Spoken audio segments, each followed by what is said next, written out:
welcome to my channel again guys. Ngayon guys, magluluto ako nung sa amin nga na tawag namin is pastil. Itong manok guys, ito yung extra kahapon. Sayang naman kung itapon, hindi na nila kakainin eh. Ngayon, i-recycle ko siya, lulutuin ko siya ulit. Bibigyan ko siya ng dagdag pampalasa guys. Lulutuin ko siya, na-miss ko kasi yung luto sa amin na paano magluto ng pastil guys. Ito lang naman yung kailangan guys, yung manok. Kung hilaw yung manok guys, kailangan siyang i-boiling. Oo, boil muna siya bago siya ihimay-himayin na ganito. Kaso ito siya guys, naluto na kasi kaya direct ko na siya gihimay-himay. Tapos kailangan ko ng onion, ng garlic, at saka ng luya. Ayan guys.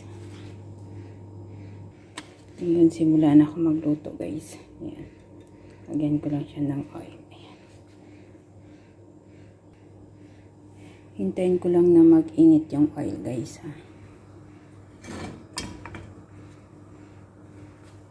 Kasi pag nag-init yung oil, ilagay ko na ito guys. Ito siya, isabay-sabay ko ito siya ilagay dyan guys. Pag nag-init na yung oil.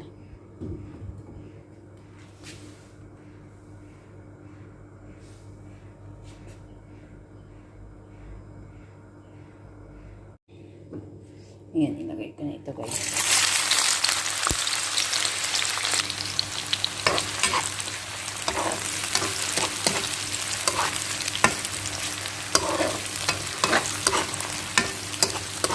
Halu-haluin lang natin guys hanggang sa maluto yung sibuyas, yung bawang at yung luya guys.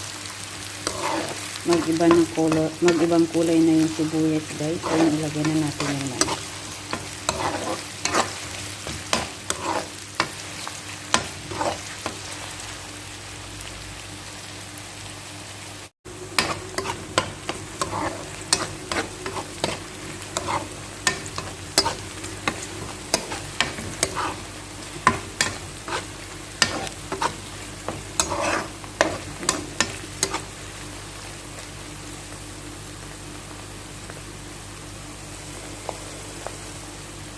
Ganyan po ako magluto ng pastil.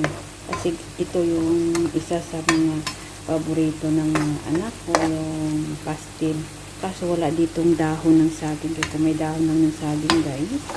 Yung kanin at saka itong manok, binabalot siya sa dahon. Kaya yun ang tawag pastil.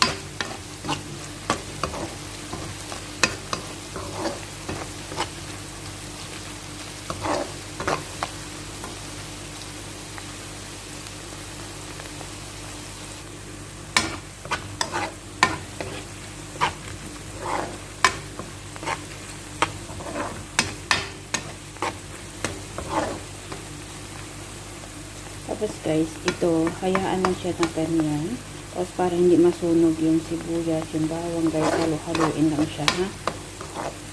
Saka na ilagay yung manok pag ano na, tawag dito. Pag nag-iba na yung ano, yung color ng medyo nag-brown-brown na yung sibuyas guys. Ayun, okay.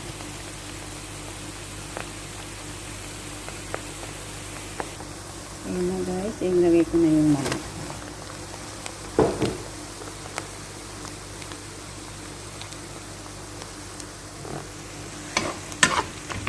Haluin ng ganito guys.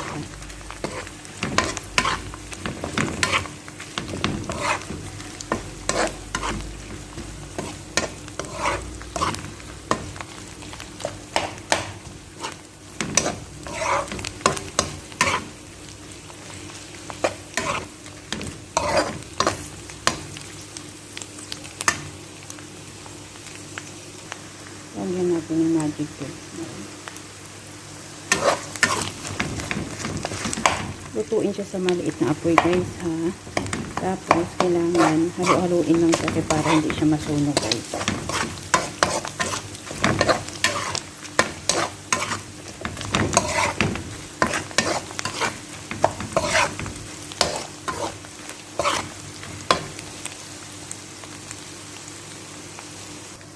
Tapos guys, lagyan ko siya ng soy sauce. Ito yung magiging asin niya guys.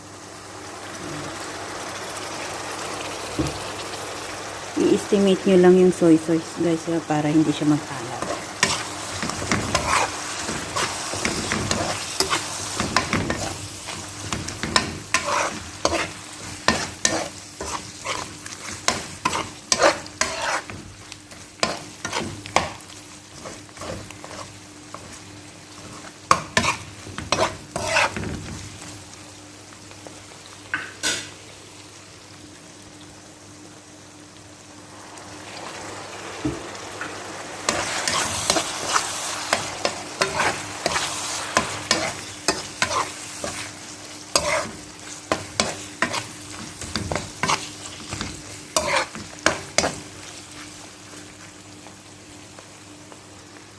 Dagdag pampalasa guys, lagyan ko siya ng black pepper.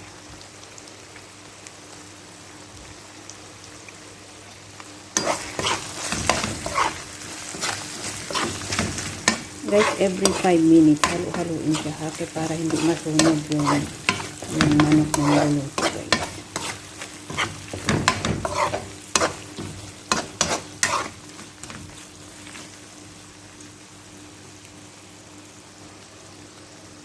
Curry powder guys.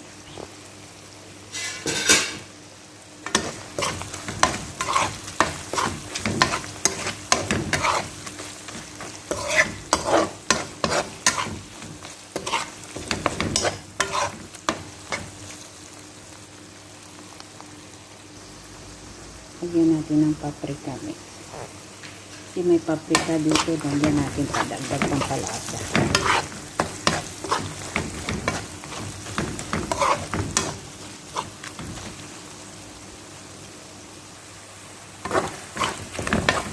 Kailangan guys, maging crispy yan siya guys. Kasi ang purpose ng pagpa-crispy ng chicken guys, kahit ilang araw siya, pwede siyang makain, hindi siya magbaho, hindi siya masira.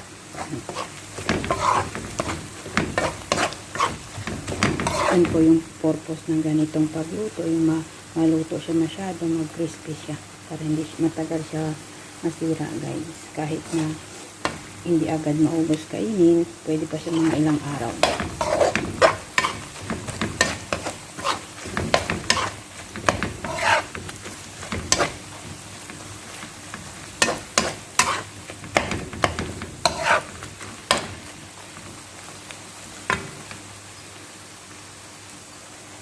Every 5 minutes guys, halo-haloin lang para hindi siya masunog.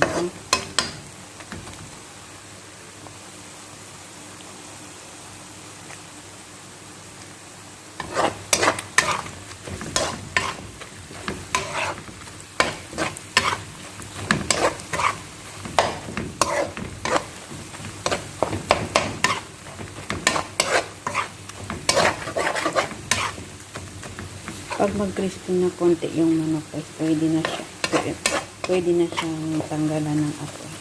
Pwede na siyang ulamin guys.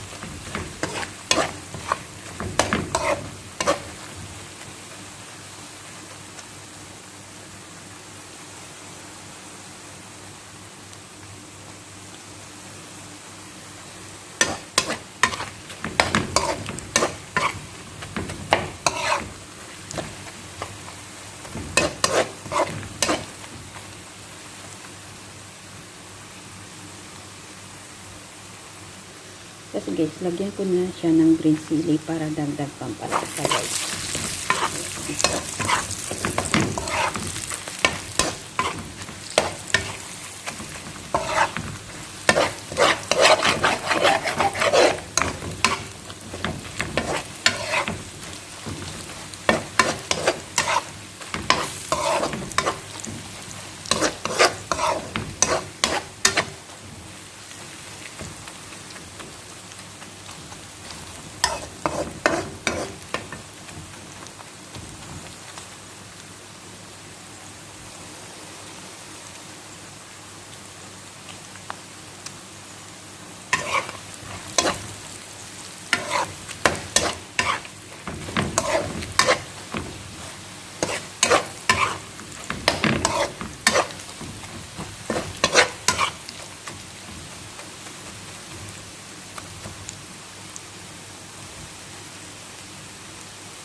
Ayan na guys, naluto na siya. So, tingnan guys. Ayan, naluto na siya. Kasi wala akong dahon ng saging dito ngayon guys. Ngayon yung kanin, nilagay ko siya sa plato. Ayan po yung kanin guys. Ayan. Tapos, gawin ko. Yan. O, diba? Ayan. Yeah. O, diba? Ayan siya. Ayan guys, ready to eat na siya ha. Yung aking pastil. Chicken with rice. Ayan, ganyan na. Chicken hada. Chicken mal yesterday. Yan na siya guys. Chicken with rice. O, diba? Ready to eat na yan. O, wala kasing dahon ng saging, kaya plato na lang muna. Sana po nagustuhan nyo yung video ko ngayon. Kung nagustuhan nyo po, paki-like, paki-share, comment below kung ayaw at saka gusto nyo guys. Keep safe everyone guys. Allah bless you all guys. Bye!